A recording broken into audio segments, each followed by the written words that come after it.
Railway की जमीन थी तो फिर क्या करके और किस करके भारत की सरकार ने या उत्तराखंड की सरकार ने, सरकार चाहे किसी भी पार्टी की रही हो, सरकार को चलाने वाला एडमिनिस्ट्रेशन होता है। जो एग्जीक्यूटिव की बात मैं कर रहा हूं, उन्होंने ऑक्शन क्यों की फिर उन जमीनों को, उन्होंने अलॉट क्यों की उन जमीनों को, उन्होंने लीज क्यों किया उन जमीनों को। ये तमाम बुनियादी चीजें हैं जो रह रह करके दिमाग में आती हैं, रह रह करके जबान पे आती हैं। और जब इन सारी चीजों को हम देखते हैं, जो आज ऑनरेबल सुप्रीम कोर्ट ने कहा कि हम मानवता के एंगल को नहीं छोड़ सकते, मानवता की बात है, तो आज का जो फैसला है ऑनरेबल सुप्रीम कोर्ट का, वो मानवता की जीत को पूरी तरह से दर्शाता है, पूरी तरह से दिखाता है और साबित करता है एक बार फिर कि हमें कानून का दामन पकड़ के रखना है। हमने किसी भी तरह से कानून का दामन नहीं छोड़ना है, कॉन्स्टिट्यूशन का दामन हमने किसी भी तरह से नहीं छोड़ना है। अस्सलाम वालेकुम, मैं हूं शाहिद सलाम, आप देख रहे हैं फ्रेंड्स मीडिया विज़न। दोस्तों, हल्द्वानी केस में आज सबकी नज़रें सुप्रीम कोर्ट के फैसले पर थी और अक़लियती तबका, ख़ासकर मुसलमान, परेशान हाल दिख रहा था। लेकिन जो आज का फ़ैसला आया वो माशाल्लाह बहुत ही मुबारक। मैं बात करने के लिए Shahid Ali advocate supreme court उनके पास आया हूं। उनसे जानने की कोशिश करेंगे ये फ़ैसला उन लोगों के लिए कैसा रहेगा जो ये उम्मीद नहीं रखते कि हाँ हमें कोई फ़ैसला होगा, हमारे सपोर्ट में कोई फ़ैसला आएगा। क्या कहेंगे शाहिद अली एडवोकेट, जानने की कोशिश करते हैं। अस्सलाम वालेकुम। सबसे पहले तो मैं मुबारकबाद देना चाहता हूँ तमाम हिंदुस्तान के उन लोगों को जिन लोगों ने भी दुआएं की हल्द्वानी के लोगों के लिए, ऑनरेबल सुप्रीम कोर्ट का रास्ता अख्तियार किया, ऑनरेबल कोर्ट्स का रास्ता अख्तियार किया, वकीलों से बात की, मुकदमे की पैरवी करने के लिए आगे आए और ऑनरेबल कोर्ट में आज अपना अपना सबने पक्ष रखा। बड़े ताजुब की बात मैं आपके सामने बताने जा रहा हूं कि जिस तरह से प्रचारित किया जा रहा है कि ये मामला रेलवे की जमीन का मामला है। मैं एक सवाल करना चाहता हूं सबसे कि रेलवे क्या भारत सरकार से अलग है? रेलवे सरकार का ही एक डिपार्टमेंट है ना।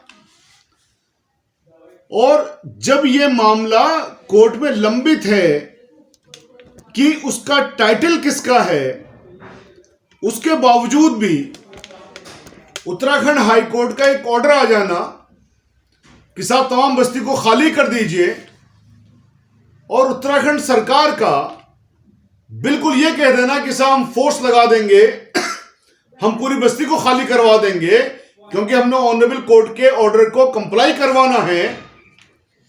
यहीं पर मैं एक सवाल पूछना चाहता हूं आप सबसे कि आपको याद होगा दिल्ली के अंदर डेमोलिशन ड्राइव चल रही थी 2014 से पहले, बड़ी जबरदस्त वाली चली थी, हजारों मकान तोड़े गए थे।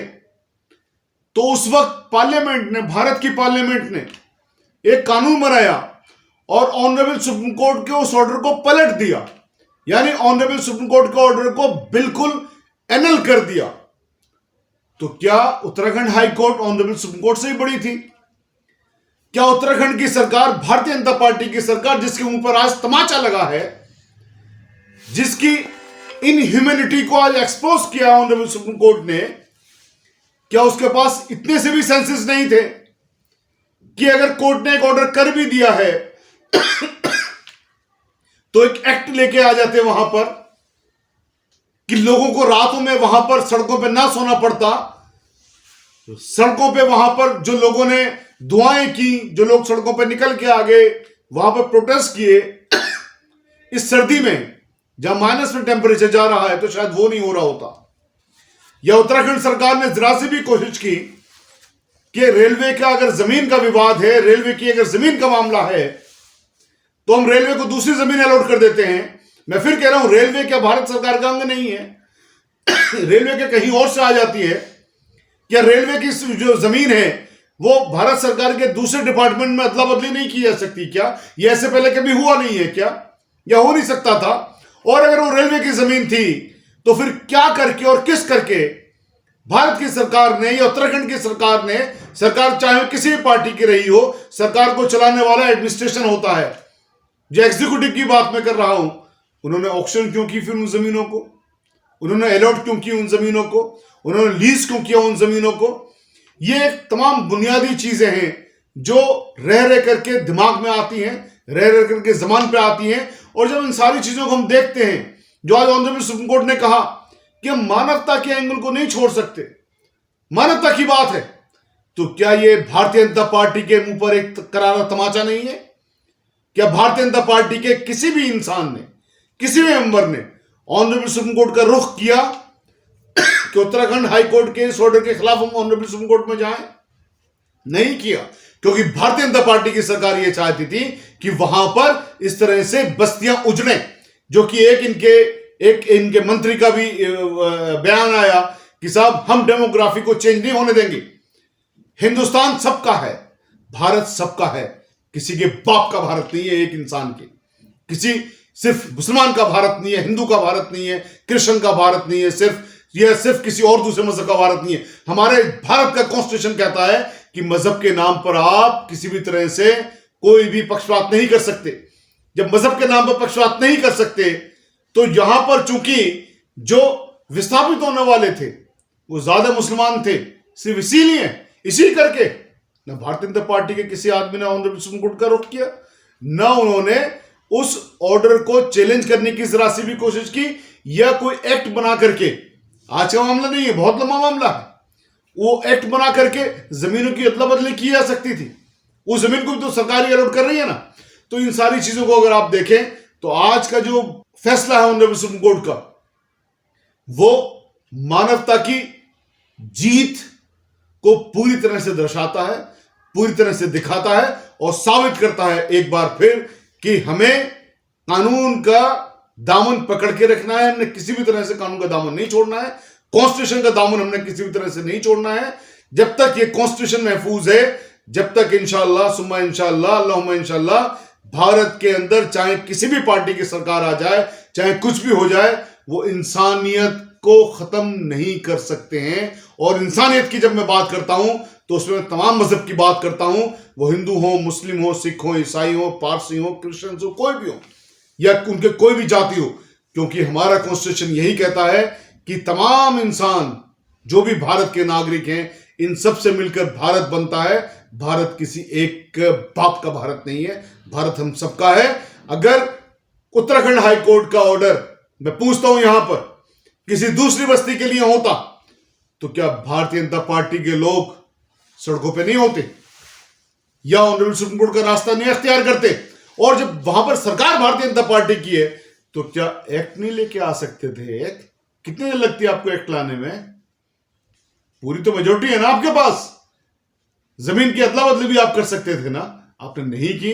तो ये आपकी इनह्यूमैनिटी को, आपके उस फेस को दर्शाता है, जिस फेस को देख करके, जिस आपके चेहरे को देख करके लोगों को शर्म आती है। अरे शर्म करो भारतीय जनता पार्टी वालों, अरे शर्म करो उत्तराखंड की सरकार वालों। मैं आप सबसे गुजारिश करता हूं कि जब भी कभी ऐसे मामले आए, ऐसे मसले आए, अपने हकों को मजबूती के साथ ऑनरेबल कोर्ट्स के सामने रखना सीखिए। खुदारा, आप, हमारी जुडिशरी में हायरार्की सिस्टम है, यानी कि सबसे नीचे से लेकर के ऊपर तक जाता है। तो आप यकीन रखिए कि अगर एक दो जगह से आपको इंसाफ नहीं भी मिला, तो इंशाल्लाह किसी न किसी अदालत से आपको इंसाफ जरूर मिलेगा। और जीत आखिर में हक की होती है, सच की होती है, जैसे आज हुई है। जैसे दिल्ली में जहांगीरपुरी में जब मस्जिद की तरफ को बुलडोजर चला था और तमाम मुसलमानों के घरों को तोड़ने की साजिश की थी भारतीय जनता पार्टी के आदेश गुप्ता ने, इसी तरह से तमाम जगहों पर जब जब कोशिशें करते हैं भारतीय जनता पार्टी के लोग मुसलमानों को निशाना बनाने के लिए या मुसलमानों के ऊपर जुल्म ढाने के लिए, बहुत सारी चीजें, जहां तीसरा सीतलवाद की बात हो या किसी और की बात हो, तो honourable supreme court, honourable high court judiciary हमेशा इंसाफ का काम करने के लिए आगे आई है, तो आप लोग जुडिशरी का साथ दें और जुडिशरी का साथ लें। कई सारे ऐसे मामलात होते हैं जिसमें लोग डर जाते हैं और सोचते हैं कि सुप्रीम कोर्ट या हाई कोर्ट हमारे हक में फ़ैसला नहीं देगा, और लोग मखौल उड़ाते हैं। लोग, उन लोगों को क्या कहना चाहेंगे कि आज जो इतना अच्छा फैसला सुप्रीम कोर्ट ने दिया है? जो मखौल उड़ाते हैं जुडिशरी का, जुडिशियल ऑर्डर्स का, मैं ऐसे लोगों से बाकी लोगों को आगाह करना चाहता हूं कि हकीकत में असल मायने में ये आपके दुश्मन हैं, और ये जो ह्यूमैनिटी के खिलाफ काम करने वाली ताकतें हैं, जिसमें आज सबसे बड़ा नाम भारतीय जनता पार्टी का है, ये उसकी बी टीम है। इन लोगों से बचें और इन लोगों को भी सबक सिखाने का काम करें, जो आपका डेमोक्रेटिक तरीका है उस तरीके से। देखिए, भारत एक डेमोक्रेसी है, और डेमोक्रेसी में सबका बराबर का हक है, सबकी बराबर की जिम्मेदारियां भी हैं, सबके बराबर के राइट्स भी हैं। अपने राइट्स को पहचानें, अपनी जिम्मेदारियों को भी निर्वहन करें। आप कुछ गलत काम होते हुए देखें, या कोई मखौल उड़ा रहा है जुडिशरी का या जुडिशियल ऑर्डर्स का, या आपसे कह रहा है कुछ नहीं होगा, तो ऐसे लोगों को भी सबक सिखाने का काम करें। इत्तेहाद के साथ भारत के कॉन्स्टिट्यूशन को पूरी मजबूती के साथ थामने का काम कीजिए। इंशाल्लाह जीत हमेशा आपकी होगी।